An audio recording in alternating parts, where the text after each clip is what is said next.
y estaba pensando acerca de nuestra vida de fe. ¿Cómo vivimos nuestra vida de fe? ¿Qué clase de vida tenemos en la práctica a la hora de vivir nuestra vida de fe? Y le puse como título a este mensaje, Vivir la vida. Y vivir la vida en un contexto, en una connotación o en un mensaje social que se nos da acerca de vivir la vida con un tono de alegría y con un tono de libertad y con un tono de sin prejuicios y con un tono de disfrutar de la vida. Ser discípulo de Jesús tiene un precio alto. Y la primera cosa de la que nos habla Jesús con todo esto de qué deberíamos hacer para ser sus discípulos, cuando se refiere a aborrecer a los demás, y viste que dice, debes aborrecer a los demás, hace una lista y empieza con nuestra familia. Y se refiere a amar más a Jesús que a cualquier otra persona. Muchas veces tenemos la excelente excusa de que por mi padre, por mi madre, por mi esposa, por mi hijo, no puedo ser discípulo de Jesús. Y ser discípulo de Jesús implica amar más a Jesús que a los demás. Amar a Jesús más que a mi propia vida. Yo, para ser discípulo de Jesús, necesito amarlo más a Él que a mi propia vida. Y eso aplicalo vos como vos entiendas que sea tu vida. ¿Cómo harías para expresarle a Jesús que lo amás más a Él que a tu vida? Que tu vida no es tan importante. Es más importante ser su discípulo.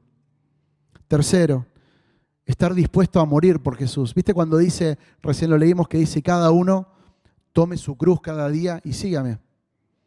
No se trata de una cadenita con una cruz. Eso no es tomar la cruz.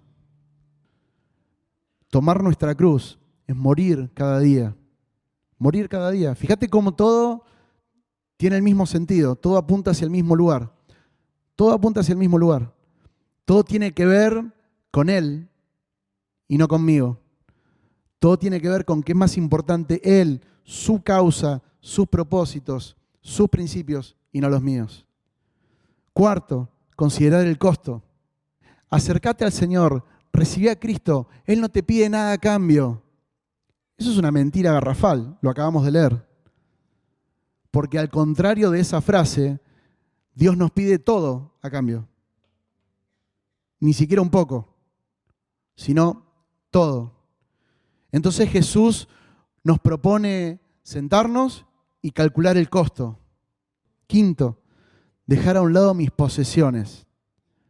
Uno de los costos a pagar para ser discípulo de Jesús es dejar a un lado nuestras posesiones. Hay mucha gente que realmente le es mucho más importante su vehículo, le es mucho más importante la ropa con la que se pueda vestir, le es mucho más importante la propiedad, la casa que pudiera tener, le es mucho más importante aquel viaje deseado, le es mucho más importante el negocio que quiere emprender que ser discípulo de Jesús.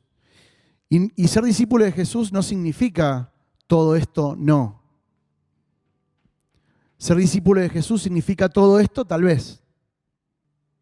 Y por último, lo que decía en Apocalipsis, decidir si voy a ser discípulo de Jesús o no. Porque, como dijo Dios a la iglesia, sé que no sos frío ni caliente. Yo sé que sos tibio. ¿Cómo desearía que seas una cosa o la otra? Fíjate la propuesta de Dios. La propuesta de Dios es o sí o no. No hay problema. Si no querés, no querés. Pero no estés en el medio. Tomá una decisión. O vas a ser discípulo de Cristo o no lo seas. La palabra de Dios, de principio a fin, de Génesis a Apocalipsis, nos enseña que esta vida se trata de Él y no de nosotros. No se trata de cuánto podamos hacer, ni de cuánto podamos lograr, ni de cuánto nos podríamos divertir. Se trata de cuánto Él puede ser glorificado, de cuánto Él puede ser predicado, de cuánta gente lo puede conocer a Él y de cuánto Él puede llegar a llenar la tierra de su gloria. De eso se trata.